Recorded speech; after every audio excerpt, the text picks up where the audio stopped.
You're listening to Art Heroes Podcast, the show to help you thrive as a digital artist. Tune in to learn how to transform your passion into a career. Get inspired by other kick-ass 2D and 3D artists, and find out what it takes to be an art hero.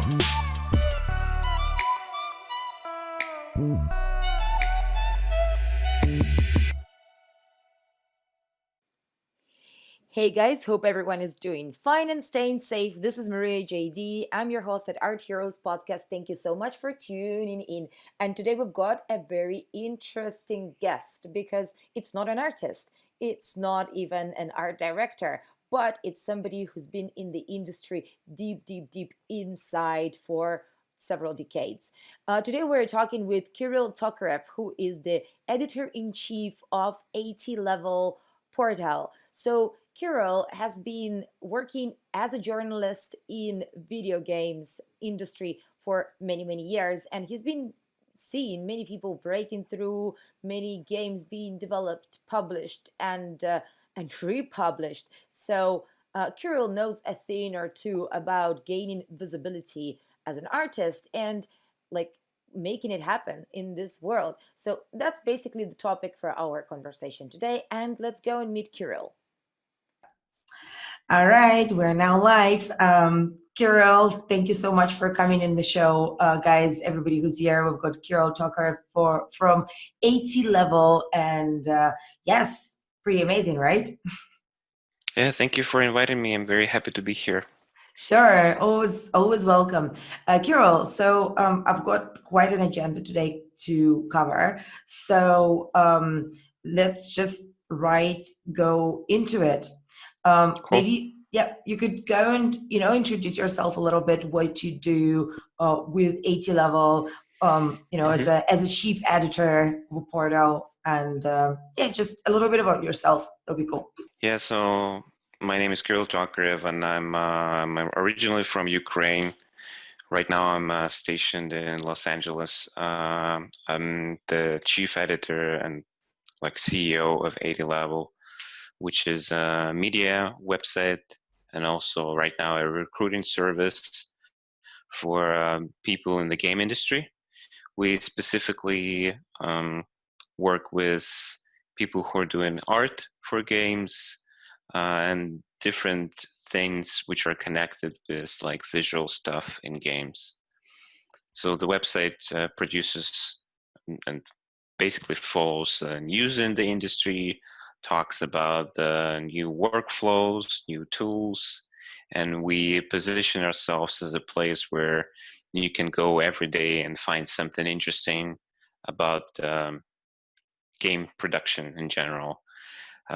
In March, we actually launched another big part of our platform, which is called AT-Level RFP, and this is basically a new service for companies where they can come to us and we will help them find the right talent for their next game. All right, we're going to speak about that actually in a bit, and because I think that is also really interesting. But before, let's go back to to AT-Level as it is, and your work with this. So basically, you have been with the project from the very beginning, right? Yep. Right, and so you yourself, you come from journalism background in gaming world. Mm-hmm. Okay, so how long has it been in total? Your, let's say, career within this niche. Well, I actually can't even tell. I think I've been doing this I was since. trying to calculate. I couldn't. Sorry. I think I started when I was back in studying in university. So I guess I was about maybe 20. Mm-hmm. So now I'm 37 almost. So it's like 17 years. Okay, a long time. Yeah, a long time. Yeah. So you've pretty much seen this whole world evolve from paper press to completely digital press.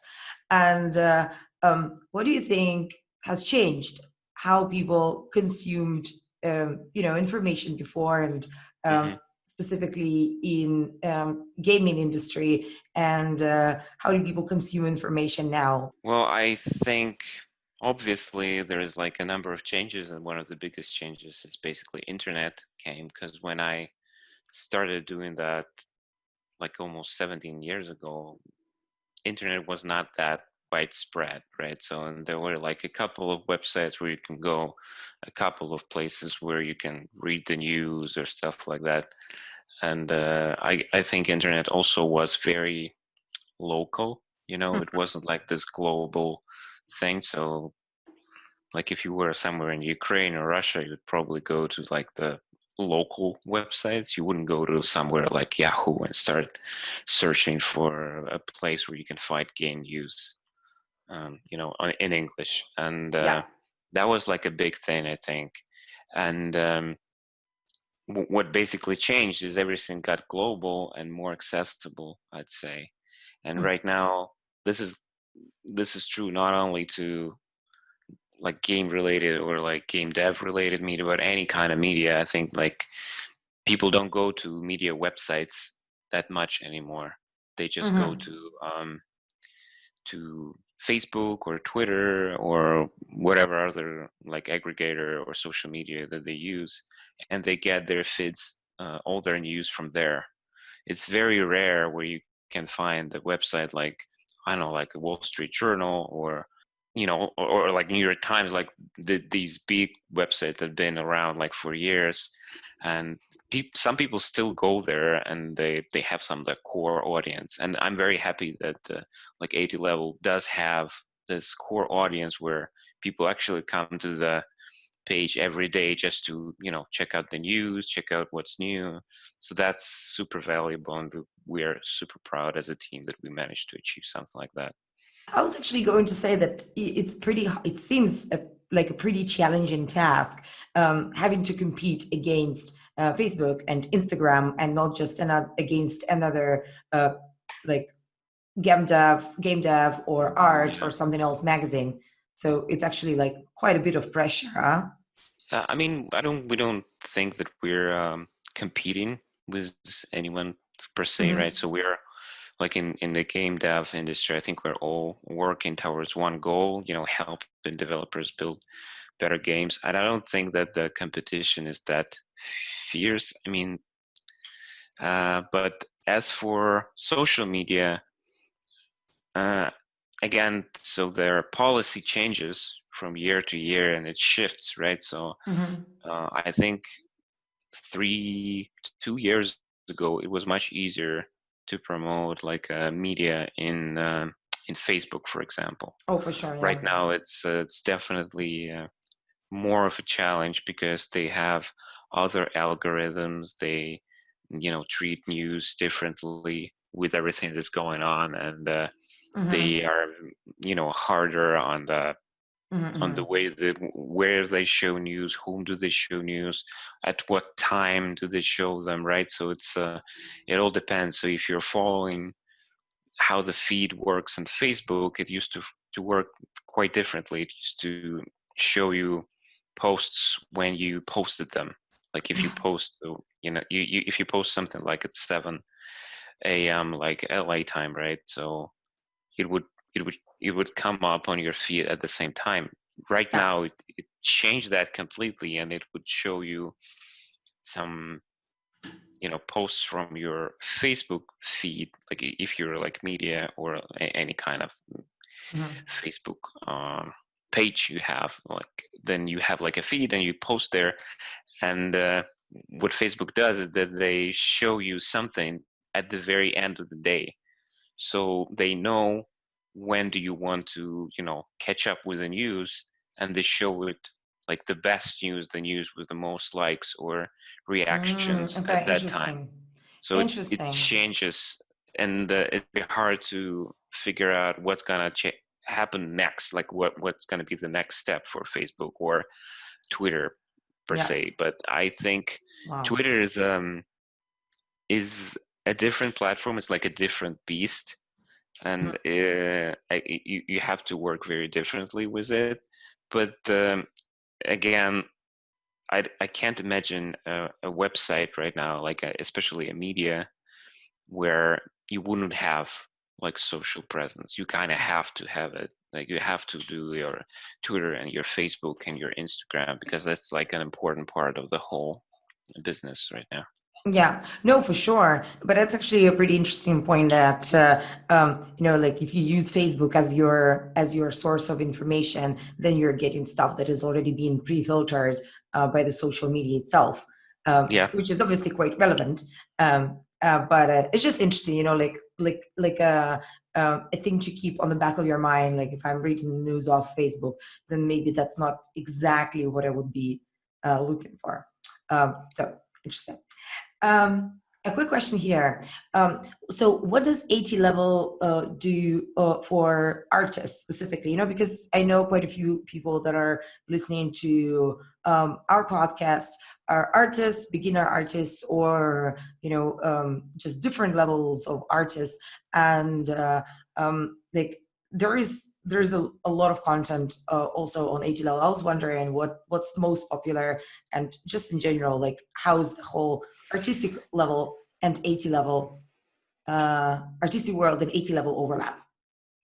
I think like what we're doing is we're basically doing like a newspaper. So if you think of it, so there's a certain group of people that work in this industry, and they have specific, urge to know what's going on in this specific industry. And there's not a lot of places where you can go and learn what's for going sure. on, right? So we're catering to that, audience, and we're trying to be like always on the spot on what's happening. Like if there is a new tool coming up, then we want to talk with the developers of that tool and show it to the community. If there is someone who's doing really good work with environments and games, then we want to showcase that work and talk with this guy and learn more about his process. If there is something going on with like new shaders that are being used in like the new Half-Life game, then we're super interested to learn how do they work. And even if we can't find people who are doing those things, right, we can find people who are, who have some theories on how it works, and then we can do like this reverse engineering with them. That's like super interesting. That's what gets our team motivated is that we want to learn how things are made. We like to tinker with this idea on, how does VFX work in games? How does texturing work? How does texturing change like over the last 5 years? That's what we're sort of like bringing to the table in terms of like information in general. On the other hand, we also there to promote great talent. We think it's super important to to showcase new talent, to showcase experienced artists, to show to the world what is what's going on, what's happening in this field, because it's not entirely that we're always breaking down games in our articles. Like majority of cases, it's just some personal work that people are doing for themselves. It's not it doesn't end up in a game somewhere. In majority cases, it's something that people are just passionately working on it. We're trying to show what are the tools they're using, how are they working with this thing, what are the tricks that they're maybe applying, and what can they share with the community. We want to show the art from like experienced guys as well, like somebody from Epic Games, as well as the recent graduates who are just finishing up, but their stuff is amazing. So I don't see why can't we talk with them as well and showcase their work. And we had countless examples when people are doing an interview with us and we're talking with them, and the next months they end up landing their job somewhere. And this happened like a lot of times, like many times. So we're always super happy to see that when somebody posts something on like on their feed someone and saying like, hey, 80 level, thank you for doing the whatever, like interview with me, or Yeah. just featuring me, because that helped me get another job or something. Amazing. Yeah, but this is super valid, and that's actually the next point where I wanted to get to, is exposure and gaining more exposure as an artist. Because as soon as you're good, as soon as your style and your level of skill is there, it really is in some cases about exposure. And you guys have coverage and you showcase talent, which is great. But how to get to the level where you as an artist is noticed by media? What do you think an artist could do to get noticed and showcased and visible eventually? Well, I guess if you're that's a good question. So the easy answer would be, well, you need to message Leo from ArtStation and say, hey man, get me on the front page of ArtStation. That will get you a lot of that will definitely get you noticed. Yeah, but don't follow this advice. I'm just joking here, but the idea is that in my perspective, like, and I've seen a lot of artists, and remember that I've been doing this like for 17 years, so I've seen a lot of games, a lot of game art in particular, for like a decade. Oh, soon it's going to be like 2 decades, right? And what strikes me most, I think, in art and games and in general, is that it has to be original. What I mean is that you have to have some kind of your own style. That's like super important. I think in like majority of cases, a lot of artists, when they're working in the beginning, their initial urge is like to try to imitate, right? So that's how we learn. We imitate something, and then we Yeah. go on and we try something else, and then we imitate someone else. So while this search is going, and you grow, you figure out your own ideas and your own topics, themes, that's when it gets super interesting. Because when you look at someone, I have like one of my favorite guys is probably Tor Frick. Like, he's an amazing artist. But he's also a designer, and when you look at his stuff, it's like you understand that that's him. Yeah. So this will definitely get you noticed. Like, if you render something and you pop up somewhere and everybody's like, whoa, that's something new, that's original, that's interesting. And if you're just doing and if you're just downloading like a tutorial from Daniel Thieger, and then you're posting the exact same material that he did, that will also get you noticed, right? But then people will figure out that that's not your work. That's Right. basically Daniel showing you how to do stuff in Substance Designer, and it's going to be like, oh, okay. And this thing actually happened to me like a couple of times, when we thought that we were actually talking with the person who's doing original art, but then we figured out that it was a copy.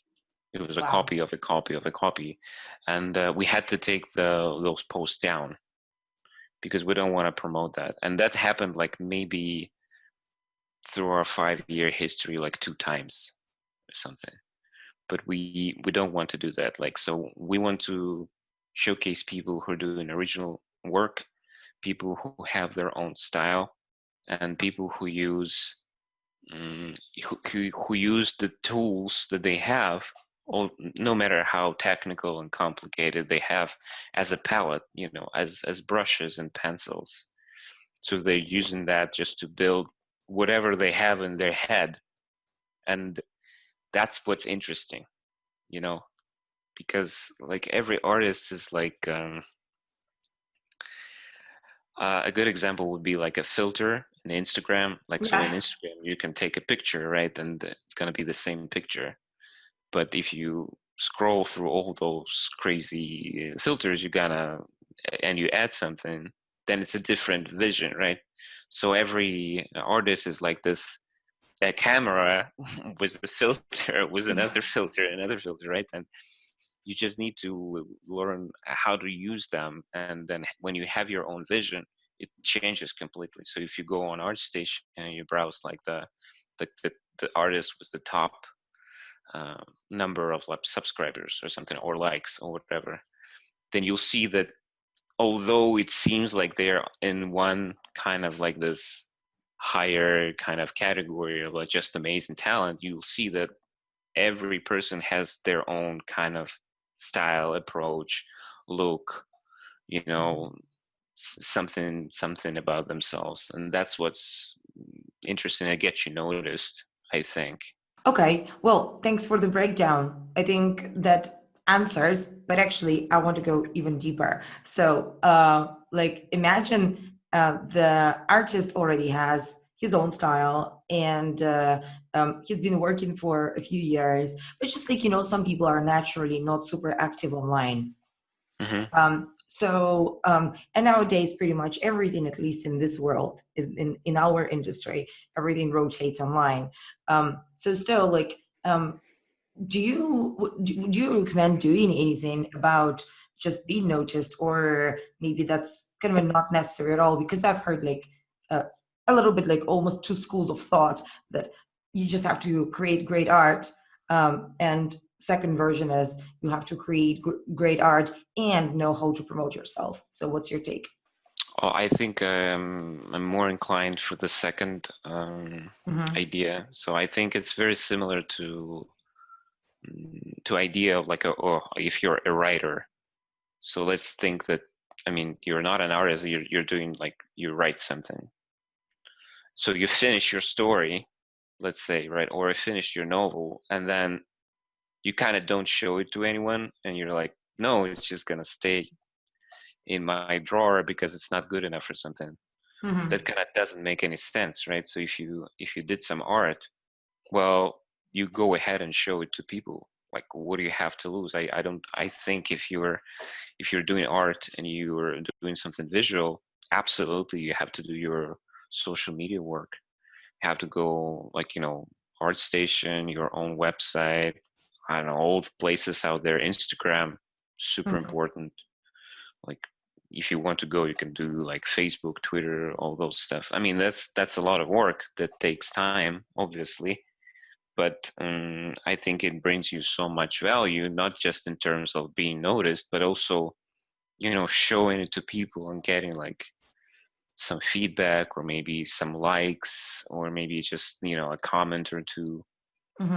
I Mm-hmm. know a lot of artists are sometimes they're afraid, or they're like afraid of even like a negative feedback that they might get if they go somewhere like on a professional community. Mm-hmm. Although it might happen, it doesn't mean that people hate you, right, or something. Yeah. They just want to, if they think they need to give you feedback, that's nice, that's not bad, that means that they saw your stuff. Yeah. That's important, right? So I think you definitely have to work on it. You have to do, whatever you can, because Yeah. nobody's gonna do No. like No. um there is a businessman in Ukraine, and he has a saying that don't be humble. Like, nobody actually cares about you anyway, so why would you be humble and just not do anything? So for an artist, I don't think you need to be humble and sit at home and stash your stuff and not show it, and just go to like a portfolio review and show it to some guy, and this guy seen like, I mean, I've been to portfolio reviews, it's just like this huge line with like 100 or 200 people, and they're like waiting for them to show them their whatever they have, and they hope that this guy is just gonna say, oh wow, you're great, welcome to Disney, or Yeah. whatever. That's not gonna happen. You have to show it to everyone, and then everybody's gonna be like, oh no, you need to change this, change that, or do something else. And So absolutely, second school of thought, do your social media, go everywhere, post whatever, Mm-hmm. try to do interviews, talk with people, go to Discord, join communities, join professional unions if there are any, be very active at your school or university if you're still studying, talk with your friends, and if you're a junior in the studio, then show your stuff to your colleagues, show your stuff to your lead, show your stuff to your art director, learn what he wants to know about it, because I think it's important. Wow, I'm gonna transcribe the list of tasks you just said, and it's probably gonna take me half a page to write down all these tips because I mean that's quite a list, huh? No, But I I think agree. like most of the guys are like who are well known, they kind of do this. Yeah, Yeah. definitely. So why wouldn't you? That Exactly. makes sense, right? Yeah. No, for sure, absolutely. So, how do you guys, I mean, your team at A level, how do you pick up featured artists, for example, for your Instagram? I think last time I checked, you had like almost 200,000 followers or something like this, and that's quite, Uh, that's that's nice. I don't. I that's think it's less, but Oh, yeah, around so. I think it was in between like 170 and 200, but I don't want to put the number now. maybe. It's Okay. yeah, it's improving quite fast anyway. So I mean, being featured at an actual media or in social media with significant following, like automatically means a little bit more exposure to an artist. So do you guys just spend days on like ArtStation or um, like how do you filter and how do you accept being Um, able to judge the the talent and the style and all these things? I don't think an idea of just going on ArtStation and copying whatever their algorithm putting on the top is a valid idea for No. to run like your Instagram. So that won't work. I think you just need to be. So what we're doing is we're just super active everywhere. So and believe it or not, I try not to go on the main page on ArtStation Oh, wow. because yeah, if I Shocker. if I if Shocker. I go there, then they kind of show me everything, and because it's just such a great resource, and there's so many people there with so much art. So it's basically I have the same vision as the algorithm on ArtStation, right? And we want to have different vision. We want to go like on places like 9gag. We want to go to Twitter. We want to go just to see animation reels from students. We want to be like everywhere, right? So that we can see what's going on outside of that field, right? Because ArtStation has amazing talent. That's like the best people in the business, and they have a lot of them.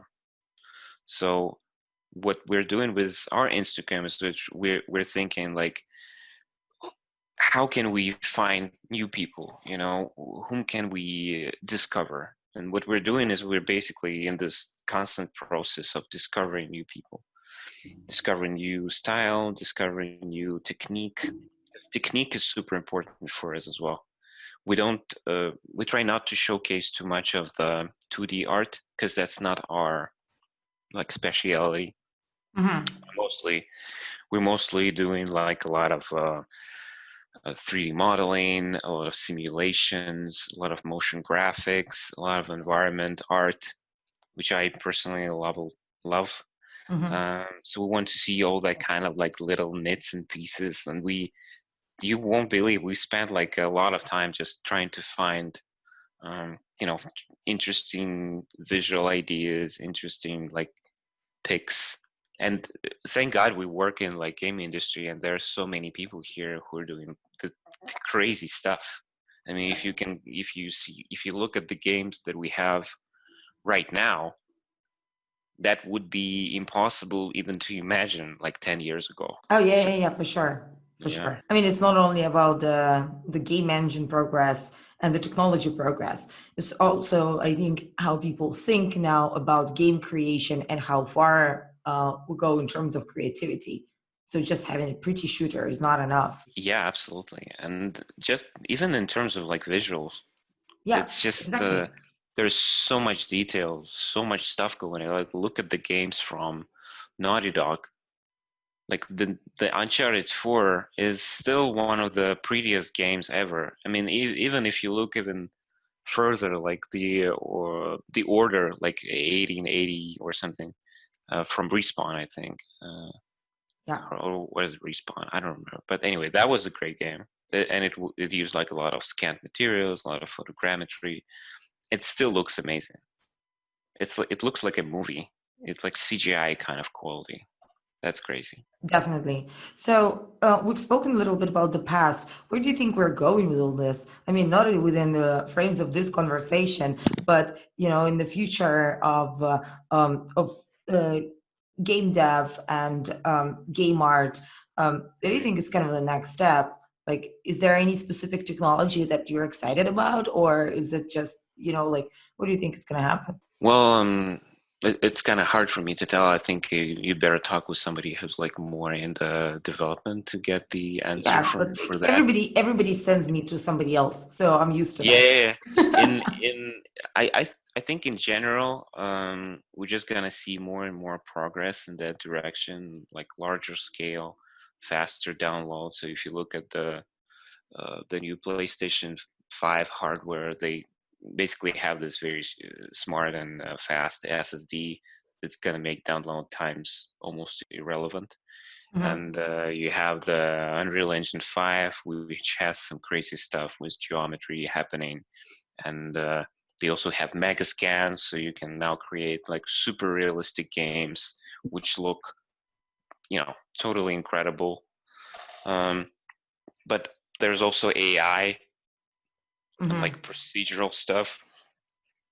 I mean, Yeah. just look at what's going on with the Houdini in game development. So Houdini wasn't the tool for games.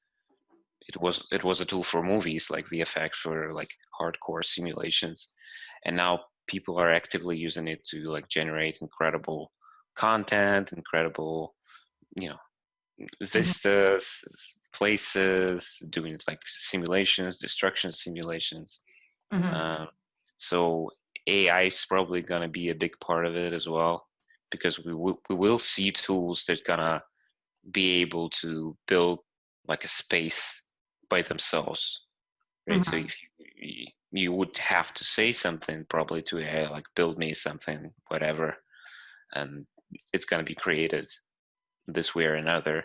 So I think the games are just going to get bigger and also maybe more systemic, you know, mhm, in terms of like, because every publisher wants to build like this game as a service thing, and they want to build games which are gonna be playable at least for a year until the next part comes out or something.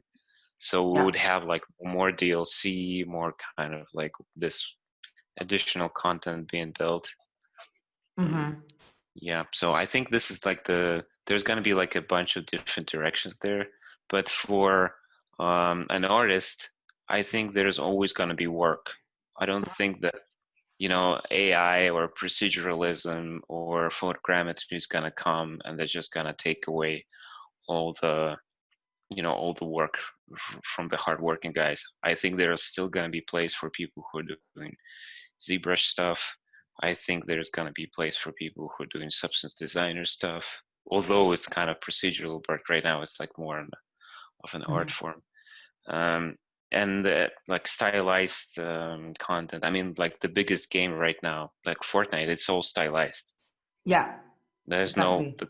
there's no need for photogrammetry there. It's just like a bunch of stylized stuff. So Exactly. No, I'm completely with you on that. Like the fact that artists, especially in the game dev world, definitely will always have something to do because it's just like our human brain always like needs some incentive that is not present in real life, and it's a form of entertainment eventually. So like there is this need for artistic component in the game, not in every game maybe like as you said, like realistic stuff. Yeah, amazing, but it's just like one form of it. Like even I still think like even if you're building like because there's this guy Andrew Maximov, and he has a wonderful talk on in GDC World. I don't remember the name unfortunately, but basically what he says is that if artists would just imitate reality, then all games would look like shit probably because if you take like GTA 5, right? GTA 5 is like this lush, nice, looking crisp place where there's like it's like simulation of LA, and you go like from one district to another in a fast car, and it looks nice. But if you go to LA for real oh my and God, you no. spend time there, right, and then you'll be in a parking lot, and the parking lot's just going to be concrete, a maze of whatever. So definitely that's not the case. So even if you have photogrammetry and stuff, you still need to think artistically, and you kind of have to amplify your reality with some artistic stuff. So Yeah. without this thing, like the games won't work. They just won't work, because if you have like something super realistic to the like, because I know like some developers, they just want to do this, like we're gonna build the best, the realism through the roof. Even games like, I think, from Tarkov, although it's like super hardcore, although it seems like this is a simulation almost, it's not. It's a game. So they cut some corners, changed something, amplified something, So yeah, to make it fun, to make it interesting to play, so on. So I think artists would be needed, like in this medium at least, like for the foreseeable future, for sure. All right. Well, that's, I guess, very, that's a very pleasing thing to say, which I completely agree of, like 100%. So, my next question here is, do you think in general there are trends in digital art? Something that comes and goes with, not necessarily with generation, because it's kind of too long of a span, but, with certain periods when like one thing dominates another among the creators, because you kind of oversee. I mean, you as a journalist, and as a content creator from another side, you oversee a huge number of artists, and you've been in this position for like a long time. So have you noticed something like this, or that's not the thing? Well, I think it all depends on the tools and their accessibility, Okay. because with the let's take ZBrush for example, right? So ZBrush came in, and then like the world basically changed, right? And now we have characters who look like, I mean, like super realistic, or they can be stylized, and there's like so much stuff going on with this. And or let's take Substance Designer. So Substance Designer came, and suddenly there's like this new profession, basically, like a material artist. People didn't have material artists like 10 years ago, right? So, and now there's like a trend for doing brick walls, like 100 billion brick walls, and put it in Marmoset viewer and then just show it to everyone.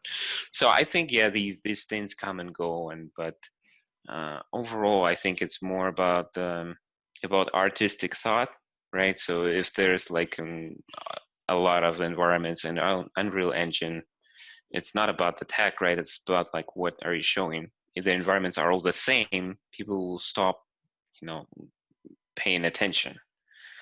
So I think even though maybe some trends can come and go, there would be more like anime girls, or there would be more like cute whatever robots people are doing, or brick walls, right? They will go away, and people will start doing something different, something new. But again, I think the things that stay are the things that they have their own vision, their own style, their own kind of approach.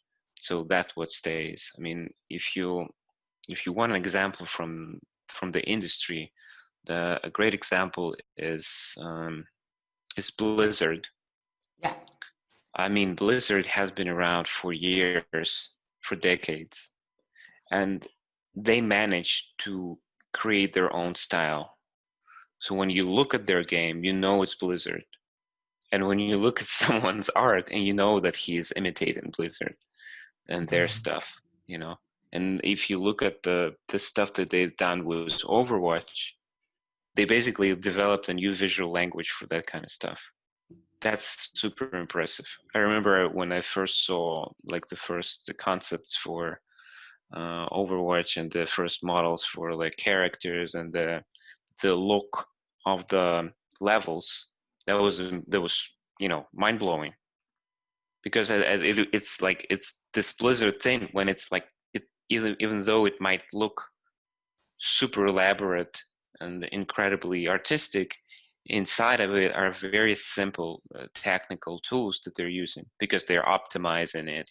They're trying to make it run faster, and they're using all this power of their like incredible talent that they hire and to build this game that looks like nothing that we've seen before. Although it might not be true, but at the time it looked like, wow, that's something new. And I think eventually that's what actually helps you do the initial sales for the game, Right. because art is like one of the most important parts of when you're trying to sell this feeling of the game, Yeah. because when you look at I think a great example is the new Valhalla, or like the Viking Assassin's Creed game. So you look at the game and you instantly make a decision. So do you want to explore this world? Do you want to go there? Or do you want to say, nah, I'll skip it? Because for me personally, I don't like pirates that much. So if I see like another Black Flag or some Assassin's Creed game, I'm like pirates, I'm like, I'll skip that. I don't care. But if I see something like with this kind of aesthetic and this kind of theme, that would be super interesting for me, like with Vikings and all the other stuff. So I think, yeah. Love I mean, that. I think I went through to the other topics. Sorry. No, that's completely fine. Actually, this is actually what I was also curious about, but we got it covered like in one question. Actually, now I wanted to go back to the thing that we mentioned right in the very beginning, and speak a little bit about the new project that AT Level has launched, because I think that's also quite cool, and it's pretty fresh. I mean, as of now, Mm-hmm. like spring summer 2020. So and Oh the yeah. yeah, I know. The trend of Yeah. spring summer 2020. Strange times. We're living in strange times. That's true. Don't say anything, like yeah, I stopped freaking out. So Yeah. so what is AT level RFP, and what is it supposed to do, and what's your plans for it? Yeah. So if you want like a Actually, very short version, basically yeah, and what is RFP standing for, like as an abbreviation? so yeah, initially RFP is sort of it's a request for proposal. Yeah. So when a company goes to another company and they want to receive some kind of service, then they request for proposal, and it's like a very large document that has a bunch of questions inside, and the contractor or whoever's doing the work, they answer all those questions, give them as much information as possible, and basically then it helps him get the job. So we decided to use the same approach in our service, because we think, like, for a very long time artists were sort of like a little bit neglected, I think, in terms of approach from companies. And with our service, we want to sort of like put the artist like at the front seat, and we want companies to go and send RFP to artists, not a company, not a huge like business, but to a specific person. And that's at the core of our system. So RFP was created to help great companies find great people to build great games, basically. That's the motto. So it works very simple. So we want to pre-select people who are ready to take some kind of contract or ready to work, and we want to present them to the companies so the companies could find great talent. Because in a lot of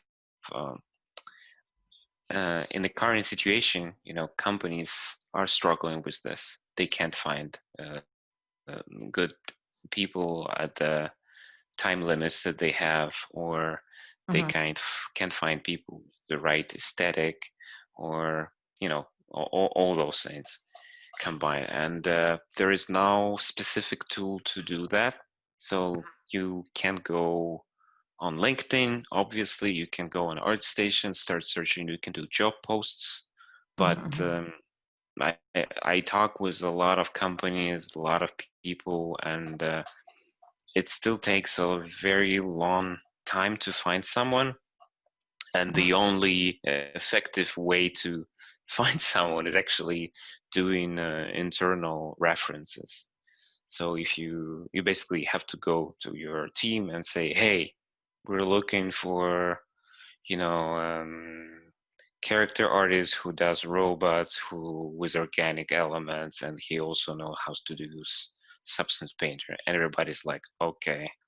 And everybody's going on their Facebook somewhere and saying like, hey guys, so what about robots and substance painter? How do you feel about that? And then so it's like a little bit of a mess, and we're trying to help solve that by creating like a database or a place with this 80 level artists who are ready for work, and we know their style, we know their tools. We did interviews with them, so you can see the whole workflow if you're looking to hire someone. I think it's super important when you're doing this, especially if you're looking for somebody to invite them in your office.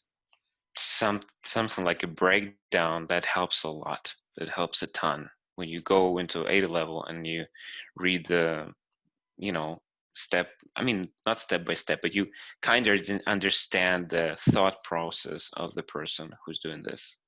So that's what we're trying to deliver to the company. We want to present them with the best of the best, the great people, and we also want to show them how they work, and we also want to help them send them an RFP, which is basically a set of questions, and at the same time they can ask them all the questions they need. Usually it's like about 10 points, asking them about all the uncomfortable stuff that they're usually not really interested in asking at the first. But you can do that with our service. You don't have to wait till you finally do a call on Skype or Zoom. You can ask right away, like, do you want to relocate? Like, what's your salary expectation? Like, can you do an art test for us? All that kind of stuff. That's like super valuable opinion for the company and for the industry overall, because we spend so much time dancing around and finding when do we ask this, how can we ask that. It's so much better when you can directly find a person whose already work is great, and you can ask him all the questions you want and get the answer. And that's super valuable. And this is so interesting because on this podcast, I like normally speak with artists or somebody who's on the other side of the industry, and for me, it's also pretty amusing to hear how it's broken on both sides. So artists can't get enough exposure, and then like basically you're saying it's like there are a lot of artists, but it's not like all of them are a right fit, because maybe certain positions that's true. are not coming in the right time. So if it was like a year ago, maybe you would be relocating, but now your baby is born, so you're not anymore, and your salary expectations are higher, and you don't know Houdini, which is now a trend, and a year before that was not the thing. So it's just like so many changing the items, and it's like a moving machine. Obviously, it's just absolutely. I mean, it's a very good comparison. Exactly. Plus, the competition is very strong. The For competition sure. is super strong, right? So that's why we don't want to make our database open. We don't want to show it to anyone but the company, because we Okay. think the competition is so strong. And some people are, when they're going to ArtStation and they see that front page, they're intimidated. They're thinking, oh my God, I mean, this guy, I mean, like David Lesperance, for example. Like David Lesperance, whenever I see his work, I'm like, what happened? I mean, Yeah. he's doing this, Gothic cathedral thing, like that looks like from Warhammer 40K, and it all in Unreal Engine, and it looks CGI, but it's real time, and it has, real-time particle effects, like incredible textures, like dynamic lighting, Yeah. whatever. I'm just making things up, and Yeah. other people are like, they just mastered like Blender, and they Yeah. go there like, okay, so how many years does this guy Yeah. do this stuff? And then, so Yeah. they're like, they're instantly discouraged, although this shouldn't be happening. I mean, you shouldn't be discouraged. I mean, because he spent like all his life doing that. Yeah. Exactly. So yeah, Exactly. competition is tough right now. Okay, so I'm sorry, I have so many questions I still want to ask, and there is one specifically, which goes regarding the competition. And since now you're in a position when you're pretty much pre-filtering people before their portfolio gets sent to the company, so do you see any, cultural divide in the industry? So, and I'm referring to the fact that the competition comes from very different places. So huge numbers of great artists from countries that did not have access to tools like a decade before. So I mean, like Eastern Europe, and then Asia, and then just a bunch of like kind of a new traditionally outsourcing destinations are now becoming more of a prime time. So do you see like that there's competition from this direction, and how does it look like from your perspective? Well, I don't see any. I wouldn't say that there is some kind of cultural. I don't think it's connected with culture in any way. I Okay. just see that the world is becoming more global, and tools are becoming more accessible. So obviously there will be more people who are using them and trying to do something with them. And let's face it, it's the tools are getting cheaper, easier to use, right? So we see Yeah. people from all over the world, and we're super happy to see that the industry is actually more global right now. Like Okay. I was super surprised to find, because I remember I was, who was like, he sounded like a Russian name or something. So I was talking with him, and he's like, "Oh man, you're actually from the same city as Wow. the same city. We lived in the same city." And I'm like, "No way, man!" And he's doing tremendous work. And I come from a very small city, so it's like these things are becoming global. So it makes total sense for me that people are actually, embracing what they have and trying new tools and trying to work with them. Hmm. So I will see more of that. I think Yeah. we'll see, more markets coming in and more people coming to the market. But For sure. I just want to say one more thing is that the companies are willing to hire those people. There Wow. might be some problems with like visas or some other stuff, but those are all problems that you can solve. If Hmm. the company is really in love with your work and they like your stuff, then they will definitely hire you, no matter what obstacles is there. So, or they will end up, giving you like contracts which are like, you know, you can work from home or whatever, but they will find a way. So you shouldn't be discouraged. Like if you live somewhere, then you're like, nobody will hire you. I don't think so. Obviously, Wow. it's easier If you live somewhere like Stockholm, or you live somewhere like Los Angeles, or you're in Texas, that's easier, obviously, right? But I had Yeah. the talk most recently with guys from Romania. There's like a studio there, outsourcing company actually, and they're doing tremendous work. I mean, I talked with a couple of their art guys. They're doing like crazy stuff, like super realistic characters, which I don't know how much are they worth. They're like super expensive, probably. They very nice stuff. So to see something like that coming like from that place was amazing. And I know a lot of artists like from places from Mongolia, like from Ukraine, from Russia, from all over, and they're doing crazy stuff. So it's not about location anymore. Wow. Yeah. Cool. This is, I mean, I guess great to hear. I mean, for any artist, specifically for somebody who's living off the grid, that's absolutely amazing because, yeah, with first of all, with all the remote jobs, and secondly, with all the studios wanting to hire people from other places, I guess, just, yeah, makes it kind of easier, just like do your art, do it well, be original, and like go ahead Yeah, and get hired, which is great. Yeah. yeah. I think So quality is super important. Just like mhm. so, if you want to concentrate on something in your search, then concentrate on quality, because there is a lot of mediocre art out there. Yeah. There's very few like quality stuff out there. So if you want to be noticed and all this stuff, focus on quality a little bit, like idiosyncratic. I Mhm. mean, I know most of the artists are there like, oh no, it's not good enough. So try to be, when you can't make it better, when it's like the best, that's when the fun stuff starts to happen, I think. Okay. Well, great tip, actually. Love this. So, Carol, we have a little on the podcast, and what the next thing that's going to happen, I'm going to ask you 10 questions. Try to reply with 1, 2 words. Okay. It's just going to be real quick.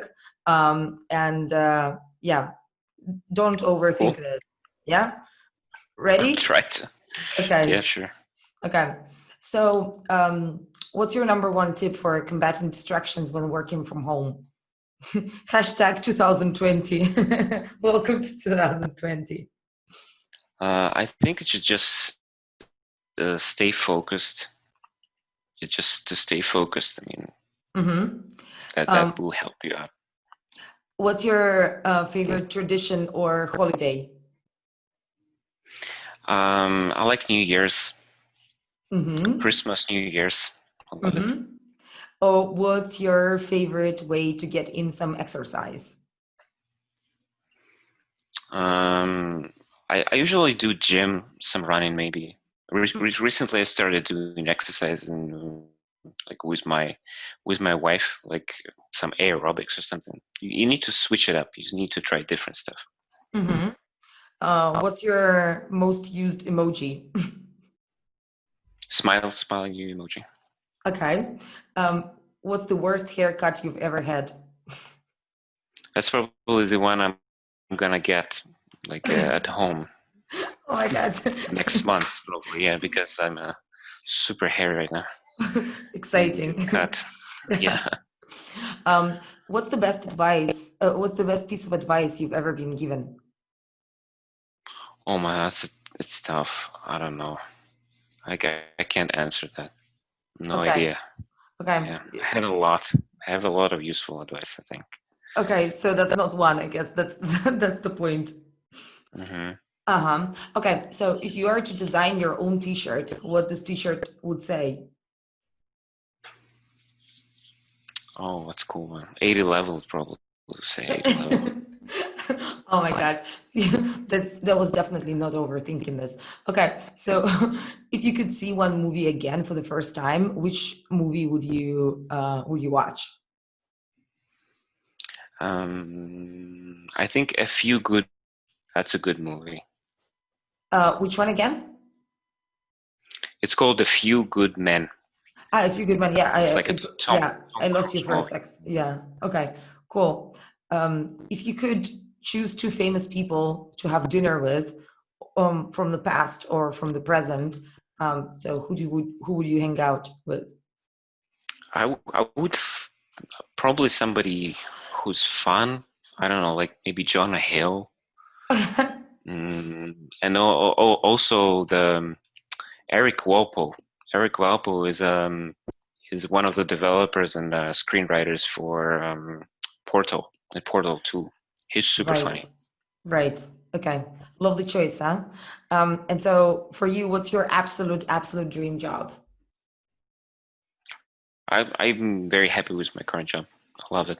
That's like my dream job, probably. Wow, I should probably kill this question from my list of questions because so far nobody said anything different. Yeah. No, I wonder why. Exactly. I mean, like, I just feel so lucky being surrounded by people in this industry where everybody is happy where they are, and this is amazing. Like it's just amazing. So I'm sure, like, if I was talking to somebody like in other like world, like I would get totally different results. Like, yeah, especially somebody who's like selling concrete or like something. yes, exactly. For a living.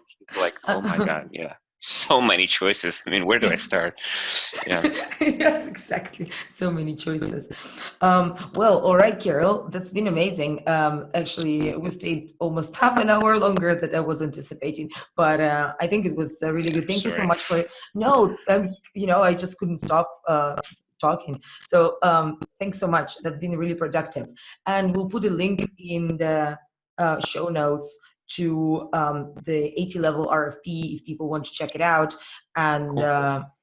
yeah, and like I almost forgot to ask how to join it, but I mean, Yeah, it's pretty straightforward. You can just go and register and then apply. And you'll figure it out. It's not super complicated. Yeah. When I was checking out the process, it seems pretty straightforward. You just like, I guess the main thing is that all the participants, all the applicants, are pre-screened. So that's it. Right? Yep. Yeah, which is fine. Okay, cool. So again, Kirill, thank you so much, and yeah, I'll see you around. Yeah, thank you so much for inviting me. All Bye-bye. right. Cheers. Alrighty, guys, thank you so much for listening. I hope you did enjoy this and you actually did gain some value from this. I personally think that it was really, really insightful and really practical. And that's basically our goal, to bring you really actionable tips and tools to help you grow as an artist. So if you did enjoy the show, go ahead and leave us a comment, or even better, a review. We really appreciate hearing from you. And that's it for now. Let's meet again next week. Cheers.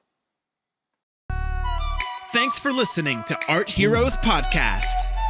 Check out www.artheroes.co for show notes, more interviews, and free tools made for you by our team of mentors.